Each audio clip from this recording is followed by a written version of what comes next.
Assalamualaikum and good day everyone. I am Renim Diomayo and the first presenter of Module 9, which is Emotional Behavioral Disorder or EBD. So before I formally begin, let me start first um, with a questions. So actually, I made these questions para may engagement yung reporter at saka yung listeners. So, have you ever encountered have you ever encountered a student who becomes aggressive with his peers or refuse to participate in class and prefers to be alone most of the time? Just like sa case ni Jaden, a grade 4 learner, um, he often gets frustrated and shows aggressive behavior sa classmates niya. And sometimes nagre-refuse din siya mag-participate sa class. So because of this, nahihirapan siya academically at saka nahihirapan siyang mag-build ng friendships sa classmates niya and mag-build din ng good relationships with his teachers. At first, we might think na these are just a simple misbehaviors.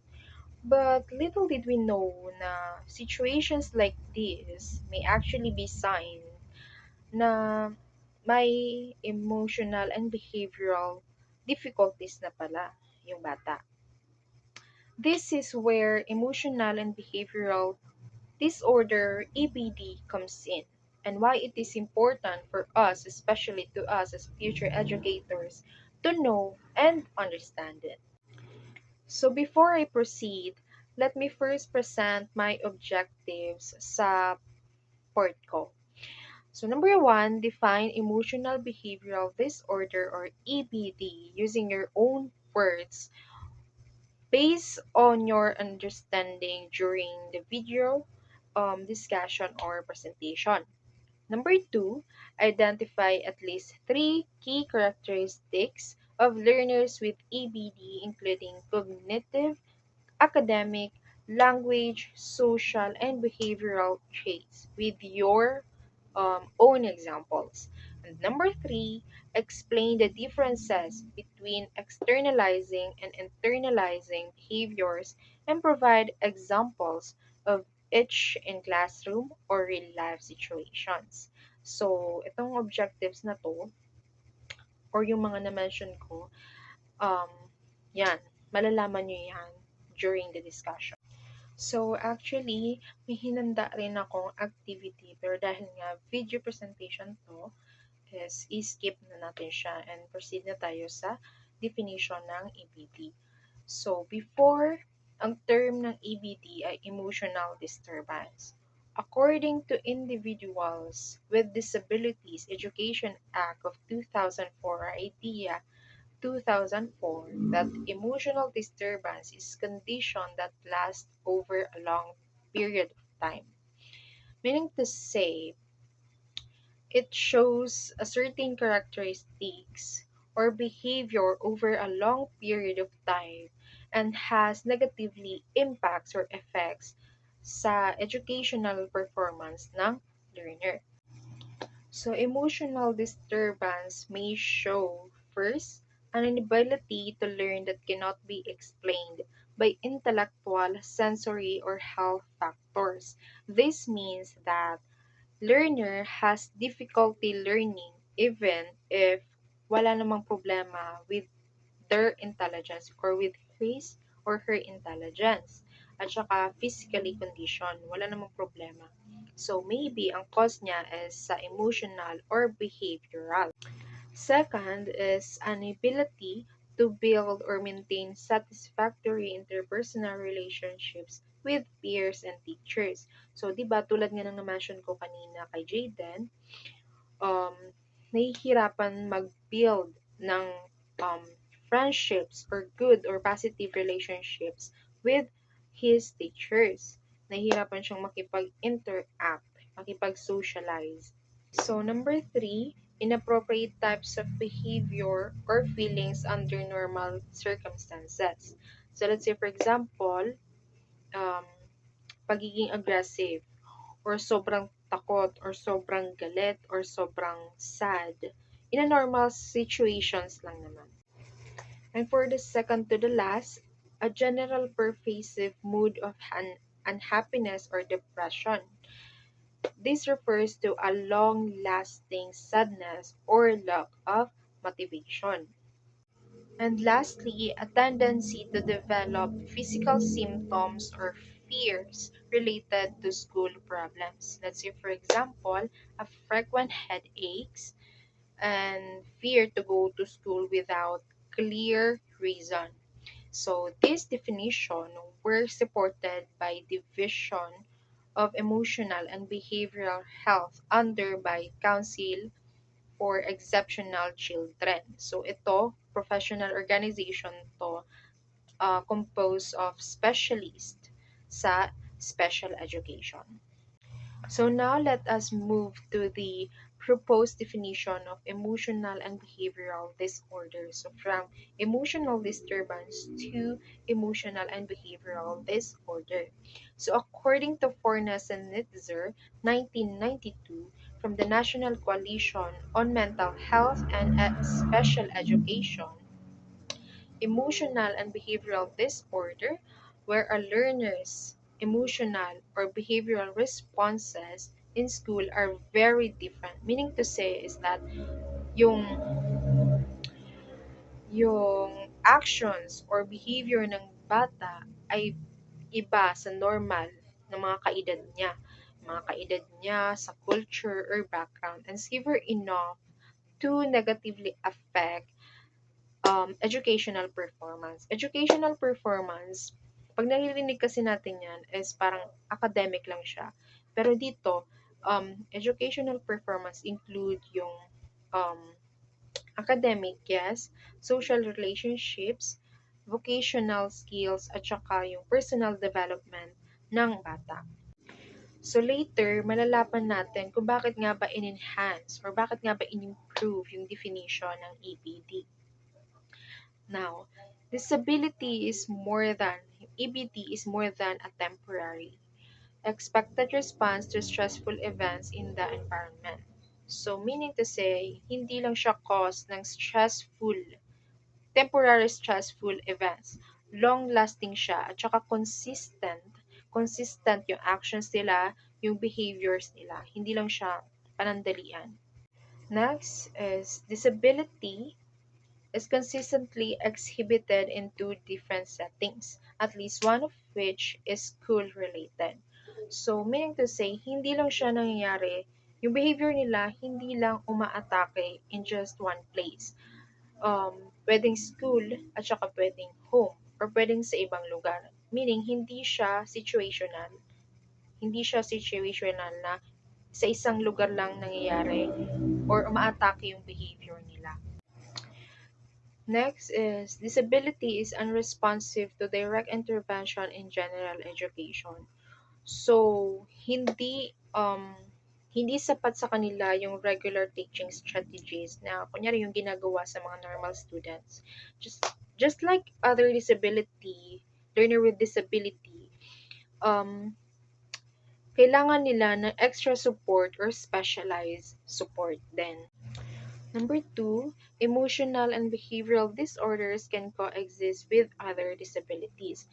Meaning to say, learners with EBD, pwede siyang meron ding ibang disorder or may iba din siyang disability. Just such as learning disabilities and developmental disorder. And for the last, this category may include children or youths with schizophrenic disorders, affective disorder, anxiety disorder, or other sustained disorders. So, these are just examples. Yung mga na-mention kong disorders, examples lang yun ng long-term emotional and behavioral conditions that may fall under ng EBD kung nagkakaroon na ng negative impacts or negative effects sa educational performance ng bata. Remember na yung educational performance, hindi lang siya nakafocus sa academic. social relationships, vocational skills, and personal development din.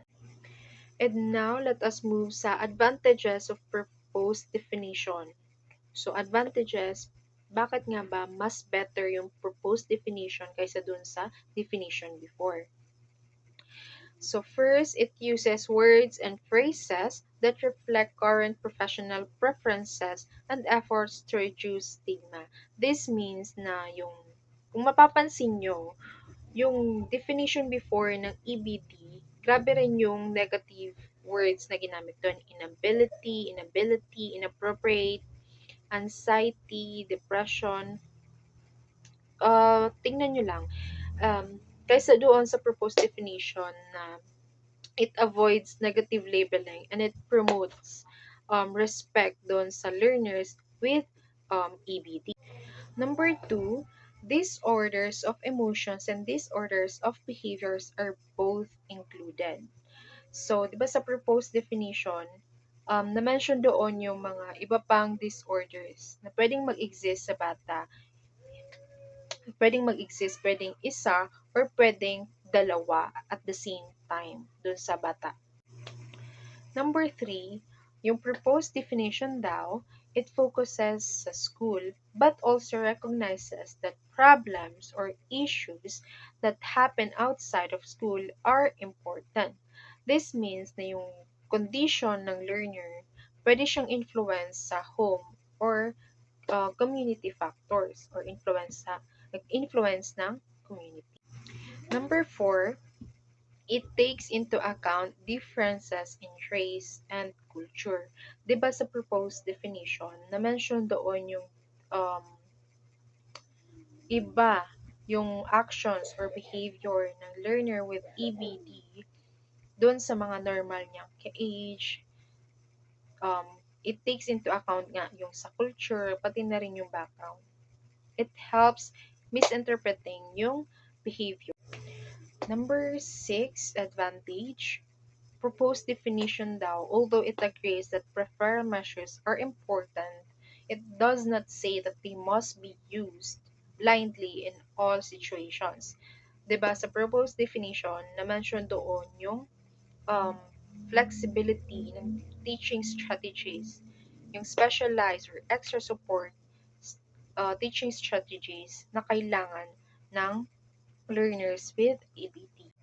And for number seven, it recognizes, yung proposed definition recognizes that children and adolescents can have more than one disability. So, parang na-mention ko na to kanina, na it can happen na multiple conditions yung mag-exist at the same time dun sa learner. And last advantage of proposed definition, without arbitrary exclusions, so hindi siya random choice yung definition. It covers all emotional or behavioral disorders that are important in mental health and special education, which is true. Uh, mas maganda daw yung more proposed definition kaysa doon sa definition ng EBD before. It makes the definition more inclusive and more complete dahil still nag-show pa rin siya ng respect dun sa learners with emotional and behavioral disorder. And now let us move to the characteristics of learners with emotional and behavioral disorder, which is last part na topic sa akin. So number one, cognitive characteristics. So yung learners with EBT may have this average or high intelligence, but because of the behaviors na bigla na lang umaatake sa kanila, naapektuhan yung focus at saka yung pagkatuto nila. And for academic deficits, usually yung learners with EBD, they often show low academic performance because of lack of motivation, pati na rin yung disruption or disturbance ng yung behavior nila. And for language deficits, children with EBT, nag-struggle sila mag-understand at saka mag-express ng thoughts nila. We have two types here. Receptive language, which is yon, nag-trouble mag-understand. For example, ng mga instructions. Kunyari, maraming instructions. Nahihirapan silang intindihin. And then, expressive language, from the word itself, nag nag-struggle sila na i-express yung thoughts nila. Either yon limit yung vocabulary nila or kulang-kulang sila mag um, mag-compose or construct ng sentence, which may lead to frustration for them. And for social skill deficits naman, learners with EBT is, 'di ba, nahihirapan silang mag-maintain or mag-build ng relationships or friendships sa iba, which may lead to isolation. And then lastly, problem behavior. We have two characteristics of problem behavior. Meron tayong externalizing behaviors. Ito yung madaling ma-observe or madaling ma-notice sa mga learners with EBT. And then, ito namang internalizing behaviors, ito naman yung hindi madali ma-notice or makita, ma-observe sa kanila. Kasi nangyayari siya internally. Just like yung depression, anxiety, at saka social withdrawal. So, according kay Walker 1997, these are the ito yung easily na manotice sa behavior, externalizing behaviors ng learners with EBD. Kasi they affect others at saka they interrupt yung learning environment. Such as yung get out of their seats, yell, talk out and curse, disturb ears, hit or fight, ignore the teacher complaining, so on and so forth. However, these externalizing behaviors, um, hindi siya intentionally. It may cause dahil nag-struggle sila emotionally or nahihirapan silang mag-control sa sarili nila. And for internalizing behaviors, though hindi sila madaling manotice, hindi makita, hindi ma-observe agad, it can still greatly have an impact sa well-being at saka participation nila sa class. Again, emotional and behavioral disorder or EBT is not just misbehavior. It is a serious condition that has a huge impact or affects learners' um, emotional, social, and academic life. So, as a future educators, as a future teachers, we must know and understand this to easily recognize these signs and, magbigay ng appropriate um, teaching strategies if ever na makaka-encounter tayo ng may EBT na students natin in the future. At this point, I will now turn over the discussion to the next reporter, sila Miss Marzawan and Miss Monte. That's all for my part and thank you for watching. Bye!